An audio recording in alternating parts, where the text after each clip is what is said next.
Ahoy friends, welcome to building the Alpha Dory. I'm Dan, and this is a project to build a Chamberlain racing dory from John Gardner's The Dory book. Illustrations by Sam Manning. Today we're going to be out in the shop doing a whole bunch of little bits and pieces to get the boat ready to go in the water this weekend, 2 days from now. Let's get to it. Alright, well if you guys are following along in the timeline of the videos, you know that last video we did the cheek blocks on the mast here, the cross trees basically, that are going to keep the stays up the mast. So this video we're actually going to hop into the shop and do some work on the rest of the rig. Okay, so one of the other things you guys may have noticed me yammering on about, if you've been following along with the videos and whatnot, was that lifting line that I kept claiming we were going to put on the rudder, so that you can raise the rudder as you're coming into a beach, or even through shoal draft conditions, yet still maintain steerage way with the rudder. So what we need to do is put a hole in the rudder for that lifting line, and we want enough travel on the lifting line that we can get this eye bolt up to where this eye bolt is. Now the transom is up here, so we don't have to go right at the eye bolt or below it. We can go a little bit above it, and that'll give us enough height for our lifting line. And we don't want to go close enough to the edge of the board where we could break something out, but we want to go fairly close to the edge of the board for where the line's going to be. I'm just going to back this with a block. Keep from splitting out too badly when I go through. Now the next thing the lifting line will need, we're basically making a dead eye in the rudder at this point.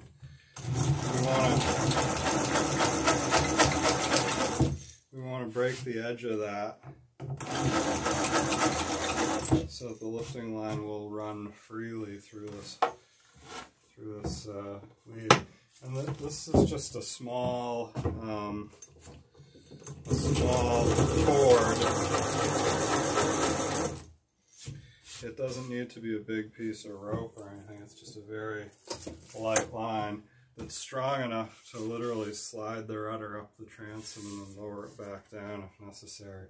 So when I put the final coat of paint on the rudder stocks, what I'll do is I'll be able to saturate this area, and I might even hit it with a little bit of oil before then, just to soak it into the wood there where the lifting line will be running through. Apart from that, our rudder system is more or less done. I'd like to get one more coat of paint on the yoke head as well. This is the traditional. Let's make sure they still fit. I haven't tried this since the last time I painted it. This is the traditional yoke and tiller, yoke and rudder setup for the Marblehead racing dories. So we've got some, picked up some little pulleys to attach to here, so we'll be lashing those on with a light line super soon.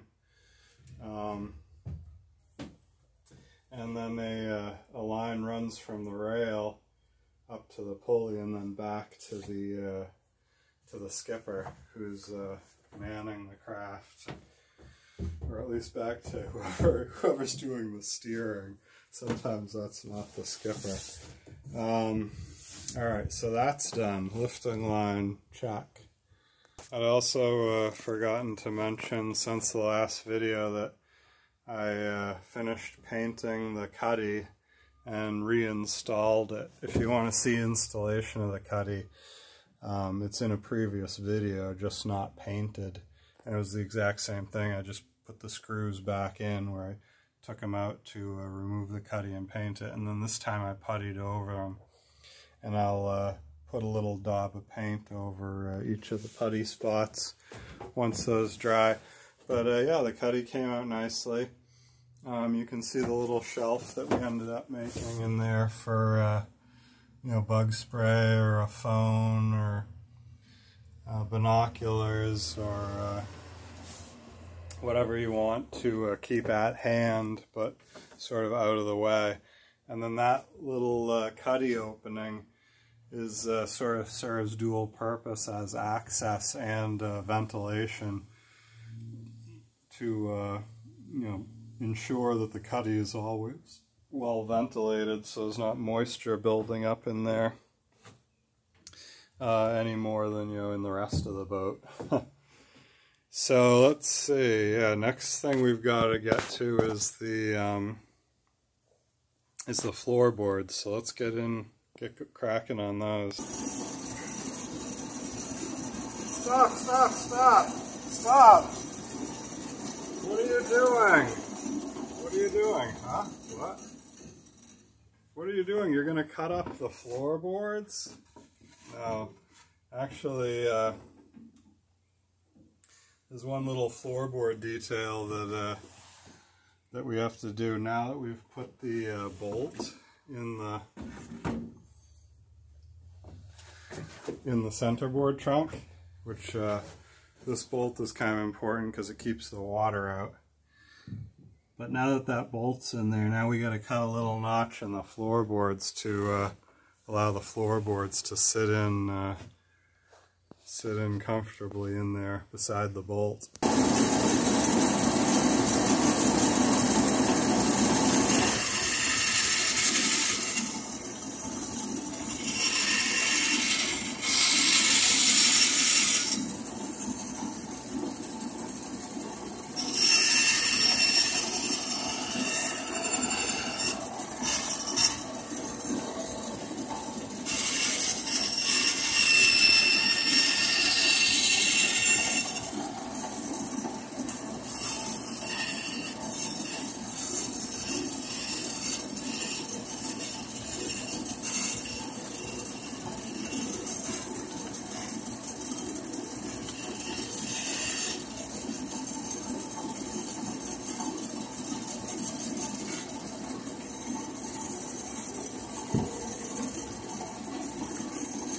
See if that'll do it. Alright. So there we go. That's a pretty snug fit there. Still allowing access, or, you know, well, not access, but, you know, allowing the access board to go around the bolt. So we'll do the same with the other side and see how that fits.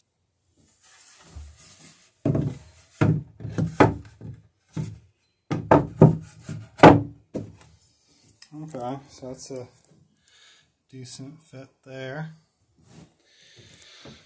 Alright, now we better grab the other floorboards and just do a test fit to make sure nothing's binding. We've put a fair amount of paint in the boat, but I think it's going to be just fine. But I want to find out now rather than when I hand the floorboards to the proud new owner and he goes to put them in and they don't fit.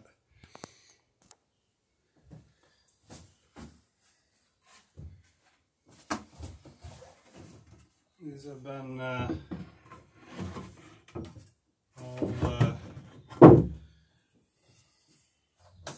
all oiled up with the cuprinol wood preservative.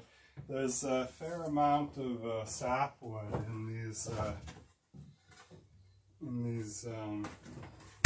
floorboards, and like I was mentioning last video, you know, it's completely traditional dory construction to use every bit of the buffalo,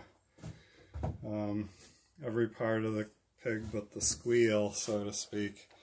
So we've made these floorboards from all of the offcuts from planking and seats. So this is all the wood that didn't go into the planks. It's actually pretty nice wood, but like I said, a bunch of it is sapwood. So we've hit it with this I hit it with this cuprinol stuff to keep it from turning to gray stain, and eventually, hopefully, from rotting. Not that the boat should have a lot of water in it for any extended period, but you know, things happen, and you know, whatever you can do to increase the longevity of the vessel within reason, it's always well worth it. So okay, these boards look to be fitting just fine. So now we know we're ready for launch day, which, like I say, is well, almost exactly two days away right now, because it's creeping up on 2 o'clock. So 2 days from now at 2, we're going to be hopefully down by the river putting this baby in the water. Yeah, so a number of other things to do. Maybe I'll see if we can get the line steering for the tiller sorted. Ooh, you know what we got to do is no. What we'll do next is bend. Yeah, there's such a long list of like little tiny things that have to get done. So next thing we'll do is bend the handle on the rudder stock rod. So let's go do that, and that'll be in the other shop, my little metal shop, which unfortunately at the moment is almost unusable. It's so full of stuff. But let's go see if we can clean it out and get to work in there.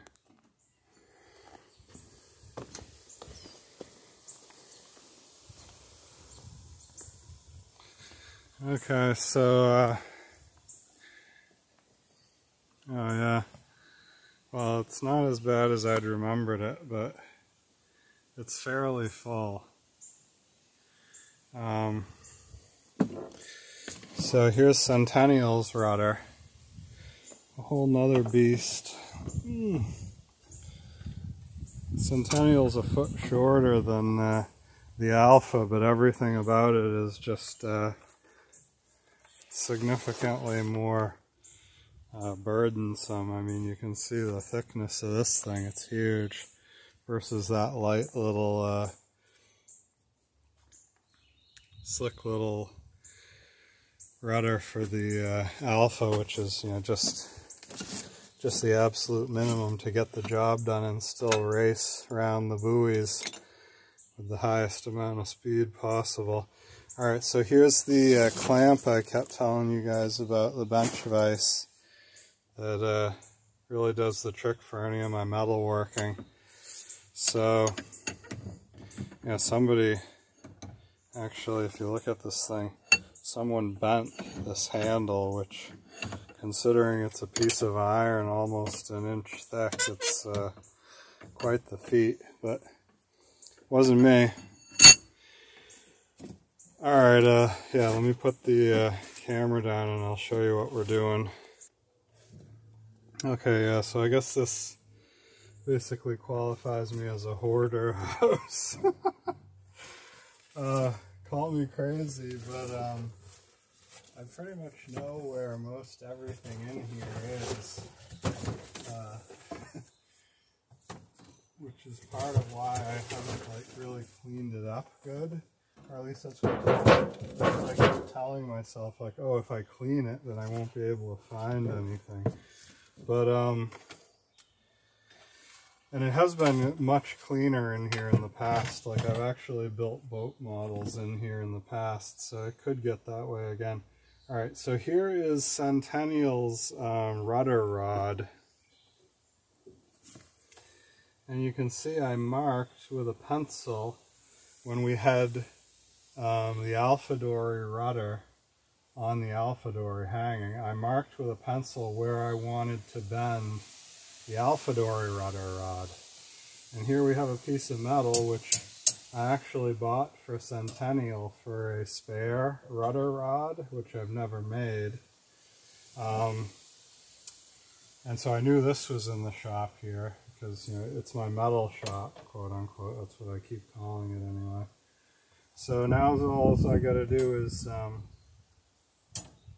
yeah, transcribe that bend location. I've even got some pencils still in here. Now, like I said, this used to be my main shop.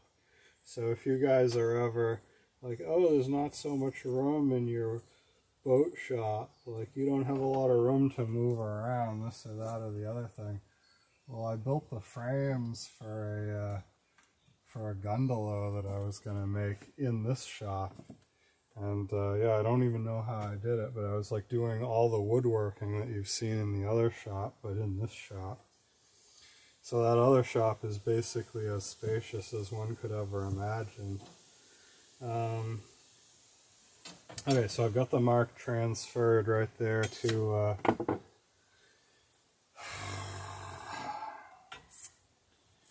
question is, am I going to have enough headroom in here? I'm about to find out.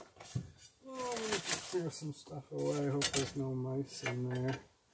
Sorry, little Mr. Mouse House. Alright, so I want to place the jaws of my vise directly where I want the bend to occur. Now, like I was saying, I know where everything is in here. Believe it or not, oh, gotta put that on before I put it in the vise. Believe it or not, though, I know exactly where my rudder rod bending pipe is. My bending iron. So this is going to go down over what's left of the rod, and we're going to use this to bring it over and put a nice bend in the end of that rudder rod. So I got to get the pipe on it first, though. So it says here.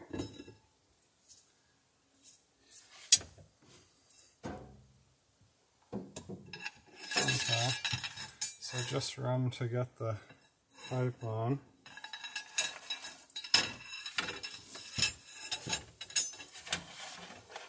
I'll go back to the mark that I so carefully drew. Oh. Clamp that up nice and tight. And then what I want to do is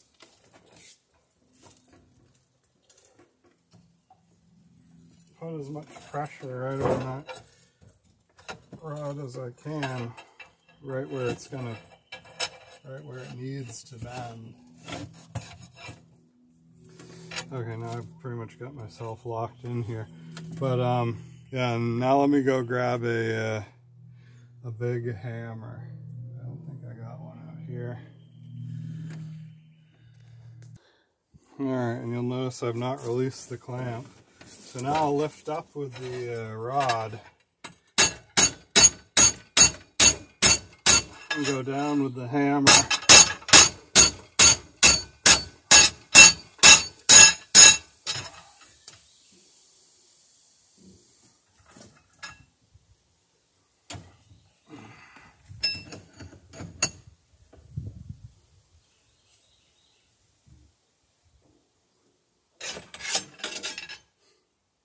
So that's a nice bend.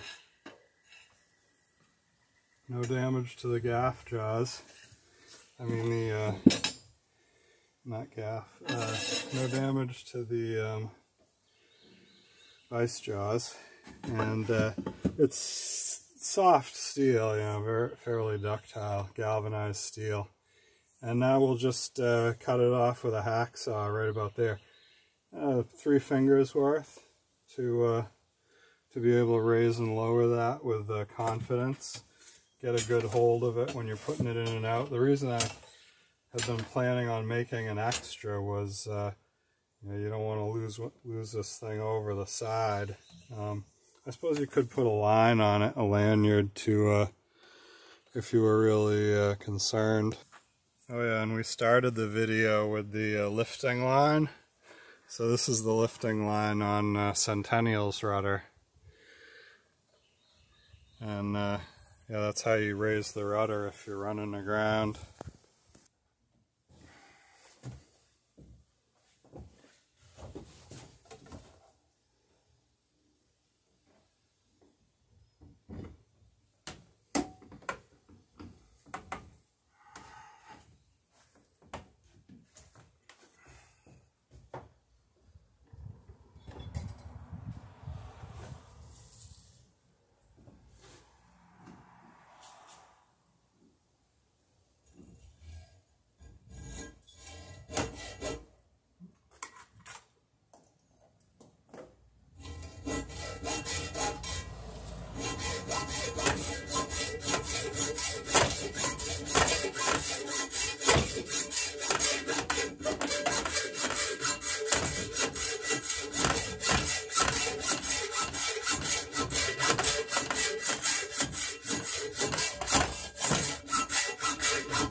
beside the leftover rod from Centennial's rudder, which I've still got in here.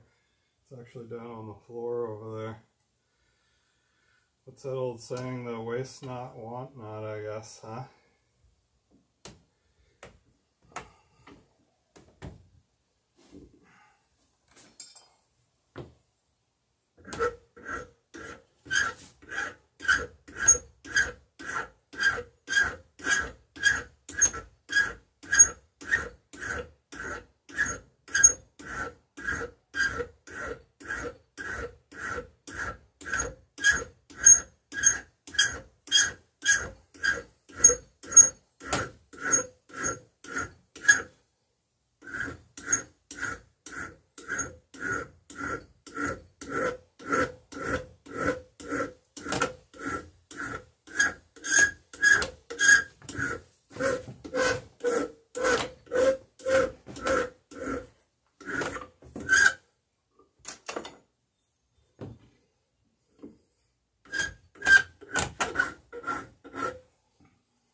Making sure to lift the file on the return stroke, not drag it back over the metal.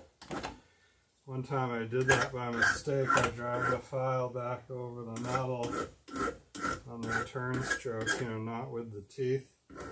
And I didn't even bother taking another stroke with the file, just throw it straight into the trash can because you just ruined the file.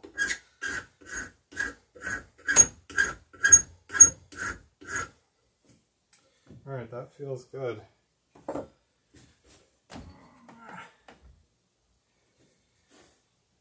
Now we'll, as a special treat this episode, see if we can't get the old Bessie fired up here for you. And we'll put a nice, nice clean end on that. The other end of the rudder rod. Then I think, sort of as the exciting conclusion of the episode, we'll probably have to hang the rudder.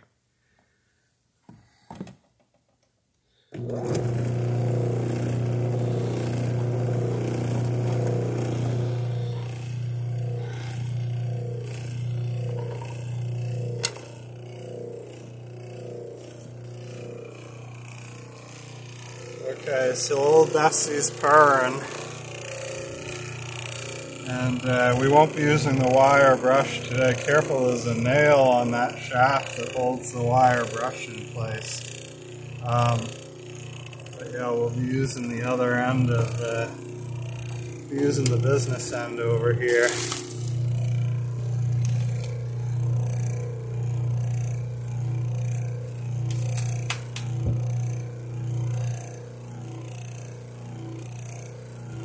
Safety first.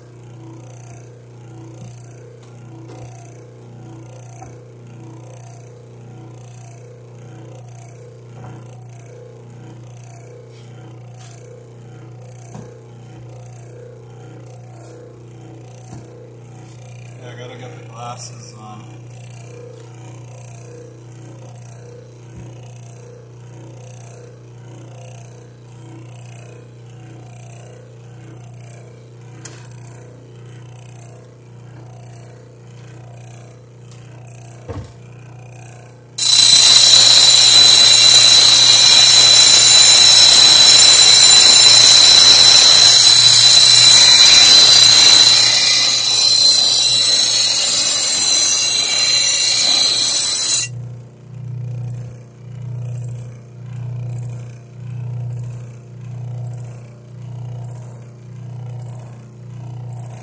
Actually looks pretty good. Alright, so we've got it. The what should be the finished rudder rod and the nearly finished rudder. Oh yeah, this yoke is going to need to come off to get the rod in, which is a little bit annoying.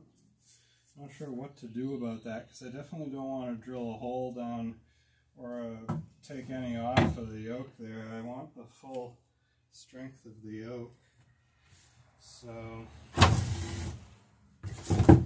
move some of this crap all out of the way. Gotta watch my language for YouTube.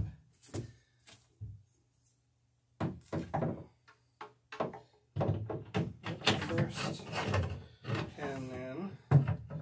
Get the second pin in. Now it says here, yeah, there we go. Third and fourth. Alright, so here's the rod where we bent it. And yeah, maybe it's a little longer than it needs to be. It could go down below the... You know what though, this might be actually easier to access for some folk. I'm going to try leaving it at this length and see how it tends to work. You can see the rudder can go over just fine. Now let's make sure that there's no interferences with the yoke. Okay. Yeah, I'm going to leave it at that length actually for the time being. Maybe it's not quite as elegant, sort of standing up as high as it is, but it certainly is easier to get at. You don't have to... It just clears the tip of that. It's kind of cool like that, actually. So I think I'm going to leave it at that length for the moment. I can always cut the bottom end shorter if I have to. But I think this is going to actually be good for access. Now let's see if we can get the lifting line in there. Won't take but a second. Okay, so just couldn't resist setting up the rest of the rig here, at least in the meantime. So we got the steering set up here.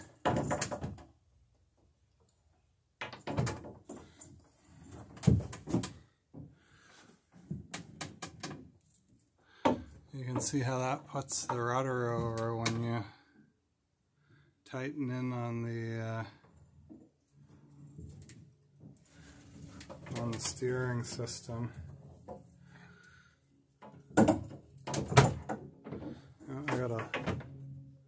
I'm hitting the vacuum cleaner over there in this direction, but anyway, so yeah, you get the point there. And this allows us to lift the rudder to slide and skinny over shallow shoals and yeah, any other skinny water sailing. So yeah, we're really definitely coming along. I got a bit more work, got a good amount of more work to do here forward in the forepeak and fore triangle or whatever, but the back end of the boat is pretty well ironed out. And we got to get the oar locks in. That's the last big task before Saturday's festivities. Thanks so much for stopping by Building the Alpha Dory. A massive thank you to everyone who's liked, subscribed, and contributed to the channel. You know, this is why we do it. And please, if you're building along with this video series, feel free to leave a comment or question in the section below.